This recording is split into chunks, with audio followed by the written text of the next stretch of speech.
Welcome, folks. We are into the new year, first live of the new year. I am Ravi Tangi, for those of you who don't know me. And what we're going to be talking about today is this is a time when we're often looking at, what's our vision for the new year? What are the goals that we have? What are the plans? And how what do I want to create? What do I want to make happen this year? And my sense is now, after the last 2 years, people are gun shy. We thought we were doing okay uh, earlier last year after coming through Delta, and thought, okay, we're moving forward, and then wham, knocked on our butts again with Omicron. It's like, okay, maybe this will be it, but you get so sensitive that it's like, oh, is this really it? And it's like we're gun shy, because we went through this at the uh end of last year as well. Like, okay, this is going to be a whole different year. This is going to be a whole different year. We're coming through this. Vaccines are coming, all of that. And then wasn't quite that. So this how do you, what I want to get into today is, how do you build any sort of intention or plan or vision um, when things are so uncertain? And even, do we need to have that?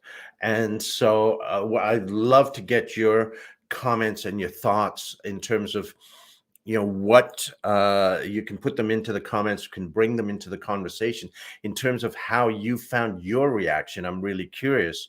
After 2 years of this, it's like, are you feeling ready to move forward? Are you feeling that heaviness and that reluctance on going forward? Because there's been so much out of our control.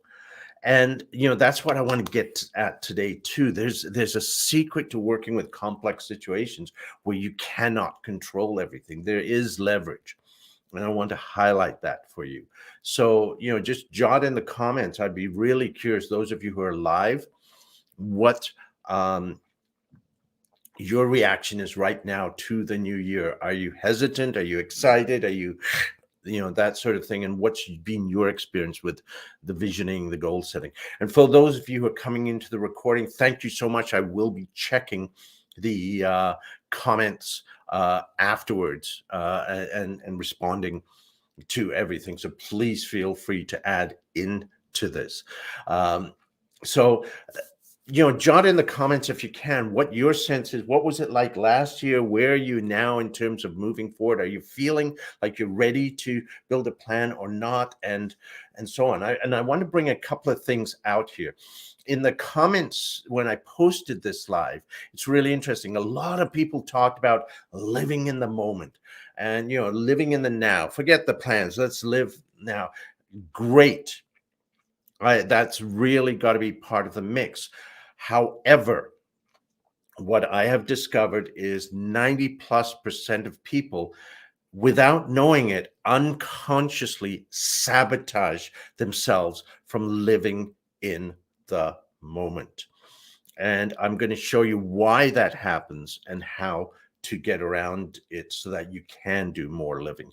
And what that's going to lead into is, why do we even need a plan, or what's the value of a plan or vision or intention, especially when so much is outside of our control? How much influence do we even have? And I'm going to show you why this actually is a key part of the mix, just like in terms of, just like the living in the moment. There's got to be a balance with those both, and there's a role for those both. And also, let's get into the complexity, because what's things, especially with the pandemic, are going bonkers. It can feel like the whole world is going all over the place. You don't know what to do. Everything's all over the map. You cannot control it.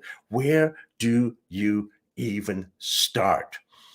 And there is a secret to working with complexity. And it's not just with the world around you, it's also with ourselves, because our brains, the interesting thing is 99.9% of what we do, of what you do, is not run by your conscious mind. It is run by your unconscious mind. And we think we can control it all, but your conscious mind is only 7 chunks of information, plus or minus 2. This is outside of our control. We've pre-programmed this. When I say 7 chunks, that's why phone numbers used to be 7 digits. That's what we could remember easily. So how do you leverage that complexity to find where do we influence ourselves to shift course? I'm going to show you why that is. And let me just take a moment here to touch on, in terms of complexity, my first career, for those who don't know me, I was a quantum physicist, nuclear physicist, and that's where I mastered complexity. That's what we worked with. And the problem is, what most people have difficulty with is when something is crazy complex, they try to complicate it, they try to control it, they try to analyze it. And that does not work, because then you're strong arming the world. It's like trying to control the world. Ain't going to happen. Or your unconscious mind is not going to happen. The secret to complexity is finding there are always tiny little pressure points where you put a little bit of pressure in here, little here, and the whole system shifts. And when I moved from physics into working with people and organizations, I discovered with organizations, crazy complex, people, crazy complex. That's what we are. Same principles applied. And I discovered, I learned how to find those intuitively, those pressure points with organizations going through change, with people going through change, to allow that complexity to move where you want it to go. And those pressure points, those leverage points. What I'm going to get to today is to show you one of those key leverage points where the intention, the vision can actually help us move things forward right here, right now, living in the now. Okay. So if that's useful, those of you who are live, give me a couple of thumbs up that this is on track for what would be of value for you, or pop some comments in. Really would appreciate that. So let's start off with the people said, forget the plan. We need to live in the moment. We're human beings. We're not human doings. I 100% agree. Here's the problem. It takes a lot sometimes of personal work to do that. And 95+% of people actually sabotage themselves from living in the moment. They may for a little bit, but then stuff happens and you get caught up with stuff and you're worrying about this and that and your kids and work and whatever, and you're out of the moment. And you don't have that. I mean, tell me in the comments if that's something that you found. You may have taken a moment to be here, to be present, but then all of a sudden, boof, you're caught up in worrying about this, worrying about that, thinking about this, getting anxious about something that's coming up. What's going to happen with my relationship? What's going to happen with my kids? Is that something that you find that happens, that you can start off being in the moment, but it is momentary. It's fleeting.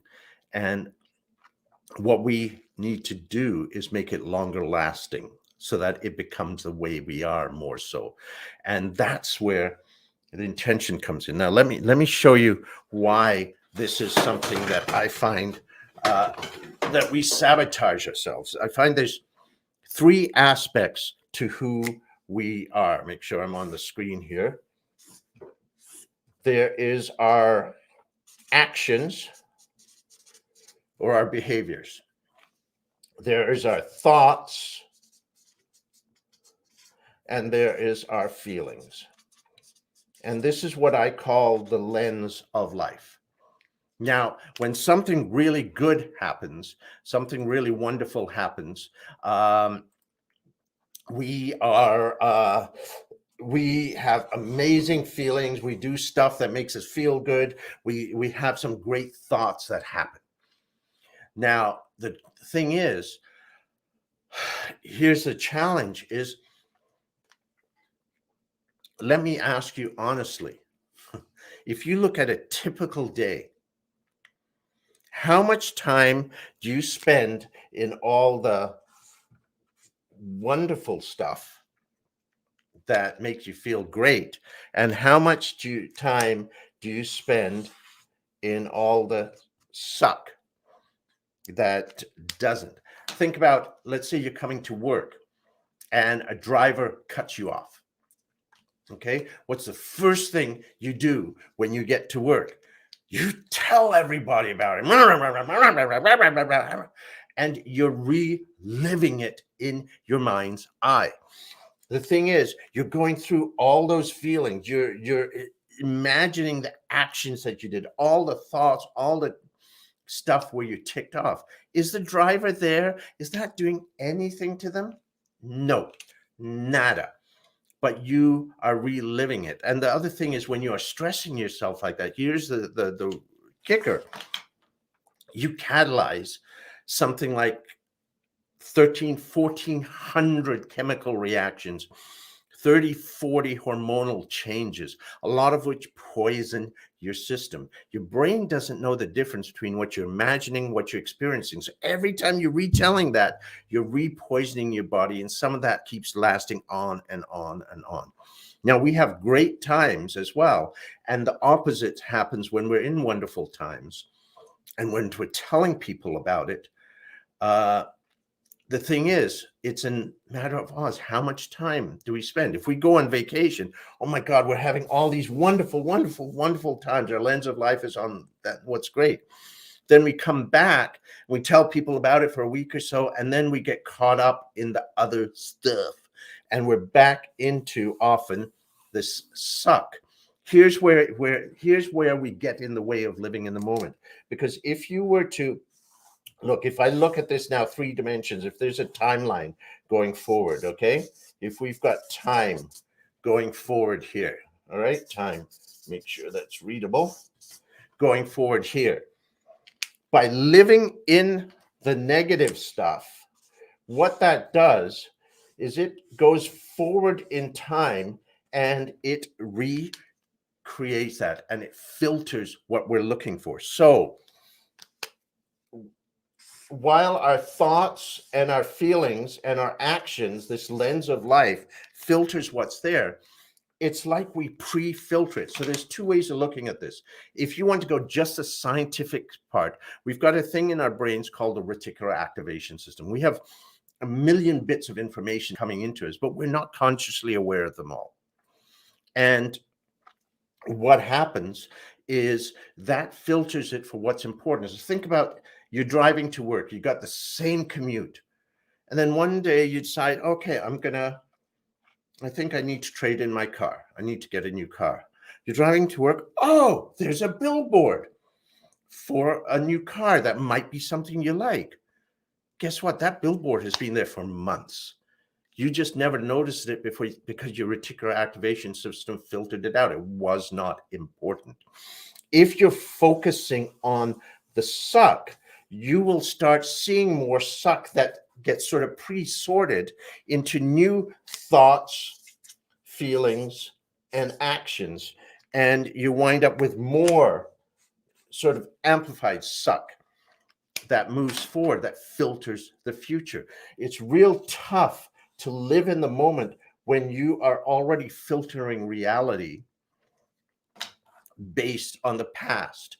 And this is just a cycle that goes on and on, because each part you get into a rut. And those chemicals I told you about that age you, that break down your immune system, I think we actually get addicted to them. This is not conscious, but I believe we go looking for them. It's a hit that we look for. And we, we try to be in the moment. So you may meditate, which with practice shuts down your thoughts, but your feelings are still in that, what I call the cesspool of suck.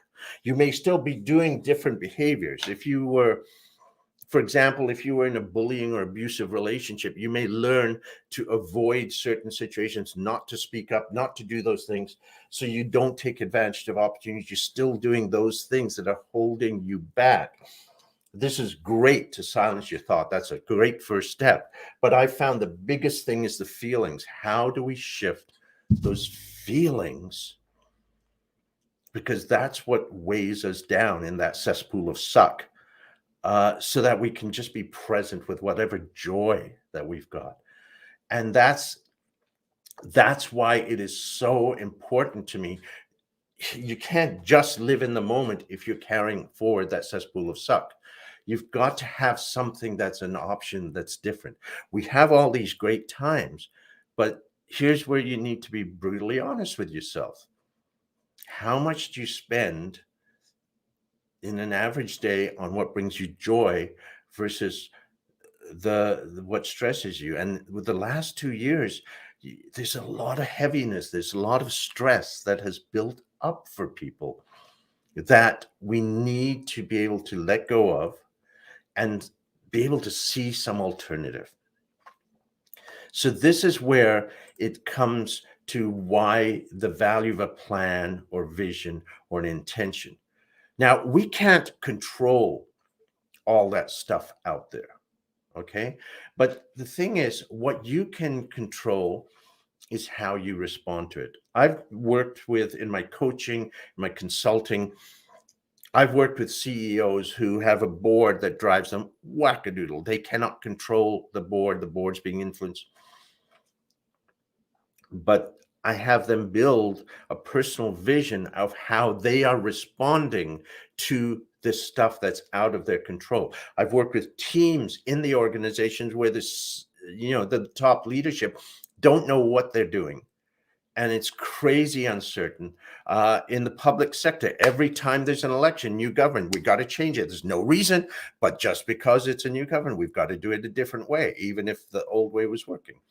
So with that team, they can't build a clear long-term vision, but they can build a vision of how they are responding to in that uncertain environment. Are they being beaten up by all the changes, or are they able to dance and move through that and work easily with it? What do they need to do to be responsive instead of reactive?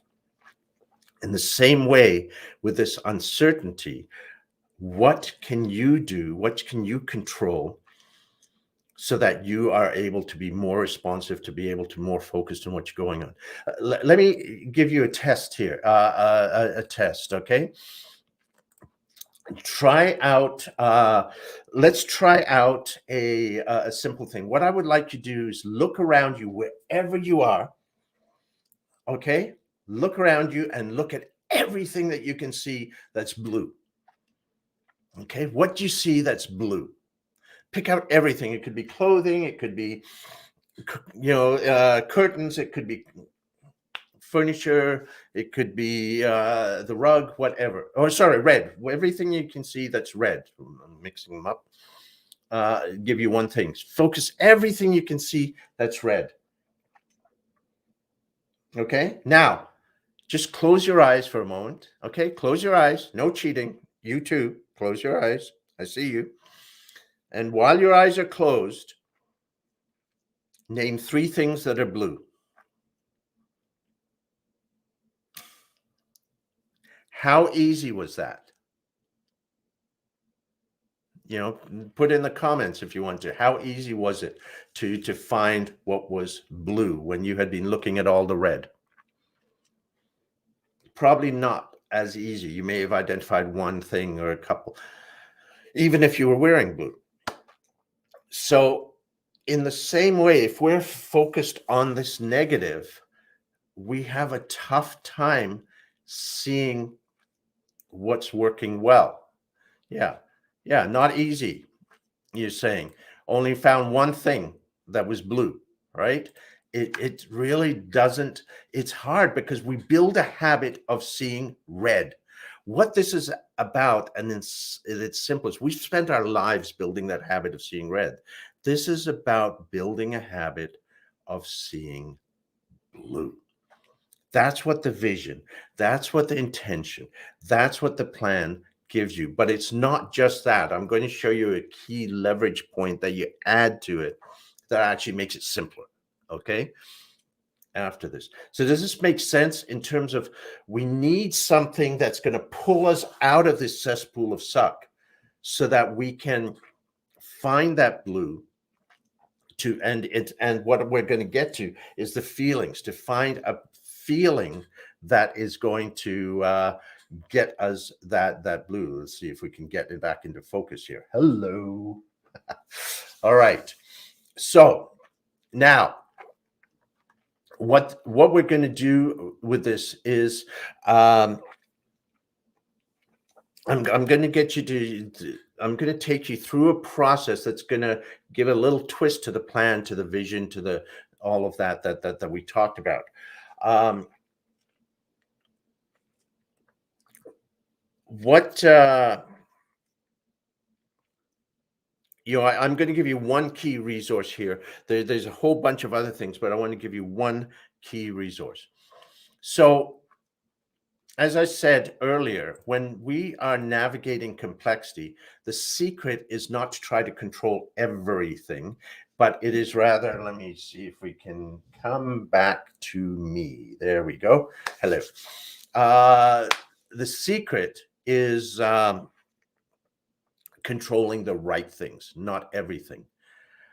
And the plan, the vision, the intention is the doorway to that. The plan is not it. The vision is not it. The intention is not it. Okay.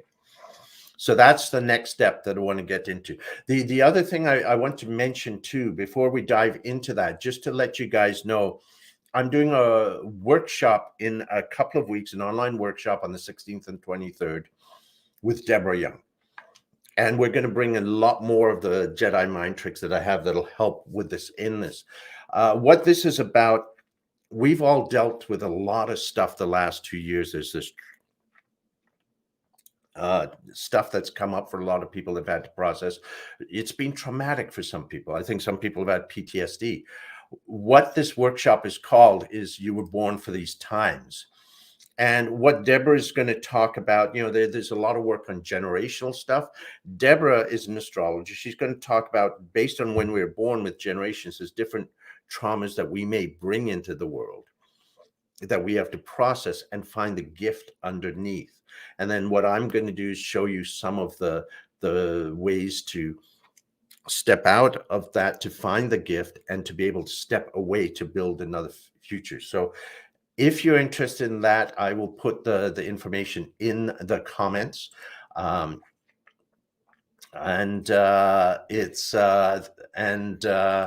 Shirley, good to see you as well. And there's going to be a whole lot more, but let's dive into the key leverage point. So here's the secret. A lot of people talk about having a plan or a vision or an intention. Here's the extra step that is what makes the total difference. Let me share with you how I discovered this. Several years ago, when my marriage ended, it was a reasonably amicable split. But it doesn't matter how amicable it is. I found, I've talked to many people, that whenever something like that ends, there's a sense of failure. And there was a lot of other stuff that was going on as well. We had merged our businesses when we married. We had to split that.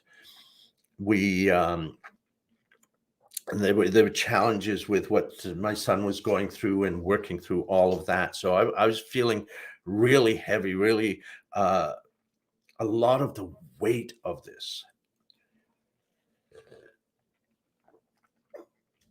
One day, I was standing at home and I'm looking around at my new home. And I had in the past tensions with my son, with his mother, with other things, with the work and developing business. But I'm looking around at this home and I'm going, wow, I'm incredibly lucky here. I've got an amazing home. And right now, right this minute, I didn't have any tensions with my son. We just had a great time doing something that morning. I wasn't having any tensions with his mother or with the finances right now. I just things were starting to flow, and I'm going, why am I still feeling suck? And that's what I was everything was great, but this lens of life, the thoughts that were going through my head, the feelings that I had, the tension, the stress, the things that I was doing to avoid, a lot of times doing the things that nurtured me,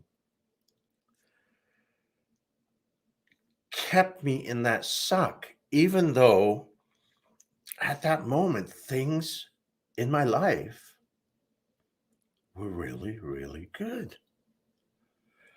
And it just boggled my mind. I'm going like, wow, I realized the rut. And that's the trouble, is that when you're in those feelings, you can build a rut of staying in that suck, even when everything's good, of seeing the red and only the red, even when there's so much blue around you. And I had to make a physical choice to, and that's what it comes down to. It's simplest. There's all sorts of techniques and process to say, to step out of that and to feel that, the joy of the moment. And you know what was really bizarre about that? Because part of my journey has been, there's a lot of caca that my family's been through their lives. They've been through all sorts of trauma with war zones, political situations, prejudice, all of this. They've never really known peace. So I learned a lot of that. And I've been healing that. And part of these things that the suck that I was feeling wasn't mine, they were learned patterns, but it just was familiar. So it built into that rut. And then I added my own stuff to build onto the rut. And I'd worked over the years to release that, but the rut was still there. And the bizarre thing was, when stuff had gone well, I felt great in my life, right? When things are going great, I feel it felt weird. And here's the thing, it even felt wrong to feel good without there being a reason to feel good. Like I had just got this promotion or just got this gig, or, this wonderful stuff with my family and this whatever. And and that's when I realized the rut you can get into with that. And it actually took an effort to focus on what on the good feelings of the moment, when there really wasn't any great thing. I wasn't with my son at the moment, but but there was so much to bask in my life that was blue that I hadn't seen, because I was stuck in the suck of the red, of seeing red. So here's where it comes from. If you have a goal that you want to have something, if it's a promotion, if it's a relationship, if it's health in some way, to get healthier, to get fit, to lose weight, whatever. If you have an intention to be more joyful, to be more abundant, if you have a vision with any of these things, here's the thing that you want to ask. Why is that important? Why are these things important? And that's what I started doing at that moment. I started looking at what I had in my vision, that I had a vision board that I had worked on. And instead of what was there, I asked, why are these things important?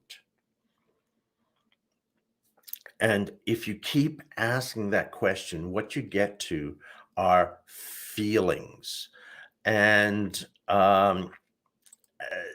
so you may, if you want to lose weight, why is it? Because you want to feel good. You want to feel good about yourself. You want to feel confident. maybe. I don't know, I'm making it up. Your reasons are your own. Okay? If you want to have money, why is it important to have abundance? It's to be to feel safe, to feel that you can do the freedom to do whatever you want, whatever it is. But it's your question. Don't go to your head and analyze it. Go to your heart and ask, why is it important? It's not what's up here, it's what you feel. Okay.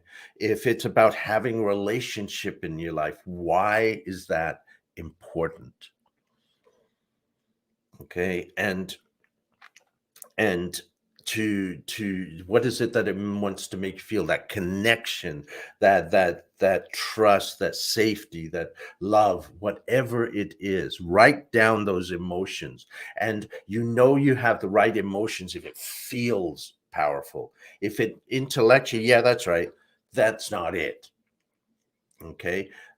You want things that you feel, yeah, this is what's important to me. And what you want to come up with is a list of maybe a half dozen of the most powerful emotions that you want. Here's this key secret now. That's your vision in the future. Now, what you want to look at is, where in your life are you feeling that now? What is bringing that to you? Even if it's small, even if it's a moment.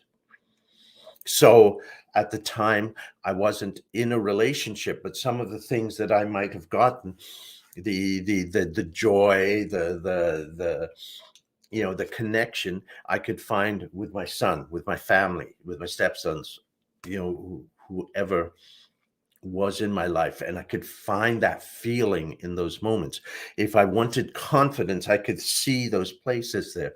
The freedom that I had, I could feel how I wanted, maybe that if it was freedom, that this new home gave me to move forward.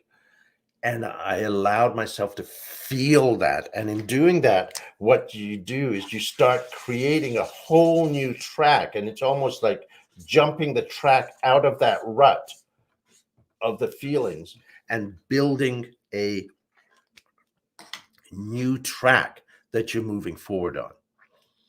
So think about when you're driving in a rut. Okay, like especially after a rainy day, if you're in a dirt road, you're in a rut, it's really hard to pull out of it. And then when you do, if you come anywhere close, boom, you're back in the rut. So this is not that simple. Okay, I'm just going to switch my feelings. It's going to take a little work. Okay. But if you keep doing it, your brain, there's something called neuroplasticity. You can learn new patterns, and you can start to build a whole new rut with these. And the leverage point is, again, the feelings. All of these affect the other. When you feel suck, it affects your thoughts, which affect your actions, and they all affect each other. Same thing. If you can shift your feelings, you will start having different thoughts. You will start doing different things, and they'll all impact each other as you move forward. But the key is to find those feelings now. Where are you now? And the more you can do this, it's about building a habit. And when I first started to do this, it was like, okay, I would feel good for a little bit, and then boom, it's like I was back in the rut. Don't beat yourself up. You got out of the rut. Let's just do it again and do it again. And all of a sudden, over a bit of time, it became easier. And then I would spend longer and longer in the new rut of joy, the joyful rut, because I found it in my life right now. It's not about somewhere in the future. It's about bringing those things now, the feelings that you want right now. And the stuff that gets it there, that'll happen. Don't worry about that. But here's the thing is, if you can be in that, connect with those feelings now, that's when you live in the moment. That's when you live in the moment, in the spiral of joy, not the cesspool of suck. That's where you go. I'd like to hear from you guys. Does this make sense to you? That what you want to do, you have your vision, your plan, your intention, and then you ask, why is that important? And get the feelings. Then find, where are those feelings right now in what I'm living? Please just put in the comments, those of you who are live, uh, how much is if this makes sense to you. Find those opportunities. They can be small, doesn't matter. Remember, you're in a habit of seeing red. You're building a new habit of seeing more blue. And it's going to, like I say, it's going to feel weird to be there. Remember, I said it felt wrong to feel good without any reason.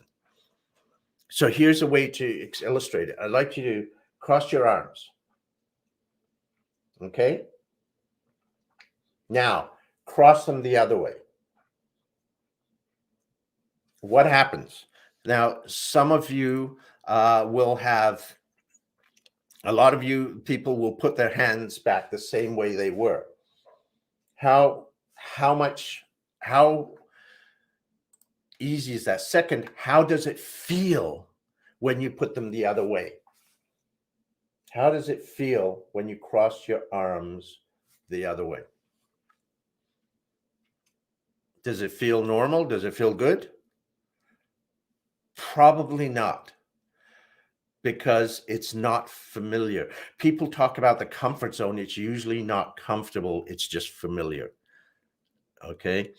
I call it the familiar zone. But if you did it the other way Chris going, it feels very awkward, Mary Ellen, that it's weird and confusing. But if you did it the other way, say if you crossed your arms the other way 10 times a day for a week, you know what? It would start to feel normal. And that's what you're doing here. You're building a new habit of what's going to feel weird to make that your new normal. And that's where you want to live in the moment. So this is why, to me, it's almost irrelevant what the vision is or what the plan is, the goals. You get there. What's most important, and most people do cross their arms the other way, Shirley. What's important is, why do you want those? What is it that's going to give you that? And then find those in the moment right now. And that's the secret. That's the pressure point that makes all the difference. So in this craziness that's going on, like, do we really need to know this much of the Greek alphabet? Seriously, folks? Do we have to know this much of the Greek alphabet? I don't think so. But whether or not we're going to get to Zeta, it's irrelevant. The thing is, whatever's going on out there, those things that you want, if you want to get, how many people have said, I am so done with this pandemic? Okay, if you're done with it, where do you want to be? Then ask, why is that important? So whether it's connecting with people or being able to travel, why is it important to do those things? What are the feelings that will give you? Then start to find, where are those feelings now? One of the big things I've done this past couple of years, because I lost my huge joy, which is dance. Social dance, it's a community sport. Everyone dances with everybody. So holding hands with 30 or 40 other people in an evening in virus land is not a good thing. And that really, really was tough for me. So I found other things that brought me joy, that brought me healing. Boy, did I do a lot more beach walks. I mean, the first summer, I think every day or every night I was out at a beach, something that would nurture me. It's not the same, but I found those things that would give me something. I connected so much with people online. I deepened relationships online. I started doing more. I started building my whole business online, to where I'm producing online conferences and such, to be able to challenge. I'm a creator. I love creating. So I found those ways that brought me joy, and did what I can. And so it's finding those blues and building the blue. And you know what happens when you start looking for the blue? You don't see as much red, or in this case, the green. I should have used the right color. Hello. You don't see as much green, right? So that's the essence of it. To have your vision, your plan, your intention, whatever it is. Ask, why is it important? What's it going to give me? Then you take those feelings, say, where am I feeling that? Where do I have that now? What's giving me that right now in this moment? And that's where you dive in and live in the moment. And the more you do it, the easier it'll become, the easier you'll be able to slip into your new rut, which is the spiral of joy instead of the cesspool of suck. So that's the key. That's why, to me, having some sort of vision, having some sort of plan, having some sort of intention is critical to living in the moment. And it's to defuse the cesspool of suck, which keeps us from living in the moment. So thanks so much, Sharon. I appreciate that. And you're very welcome. Thank you all for joining me. And I hope you can take some time. Tomorrow's a holiday for many people. I hope you can take some time tomorrow or over the next week to start to do this work. This video will be on here, so you can come back and access it anytime. And like I say, it's great to have a plan or a vision or an intention, but what's more important is what's it going to get you, and find out how you're living that now. The more you live that now, the more you're going to attract that now. The more your reticular activation system is going to look for what's there, the more you are going to reach out and bring that in. So thank you all for joining me on this Sunday evening. And a new moon, by the way, perfect time to create a brand new vision and clarity about where you want to go. You don't have to make it too concrete, but just as long as you know what the essence is and then why it's important. Have fun with it, folks. Please feel free to drop me a note if you've got any questions. Put it in the comments as well, and I'll be happy to help you out. Oh, and also remember the workshop that I'm doing with Deborah. There's going to, beyond the connecting the feelings, there's a bunch of other resources, techniques that I'm going to be bringing into that will also help with and accelerate that. It's going to be, I'm really looking forward to that. That's going to be a real blast to do. And yeah, Craig, let's get into the blue zone. And Craig, you and I need to meet at Cortado soon. It has been too long.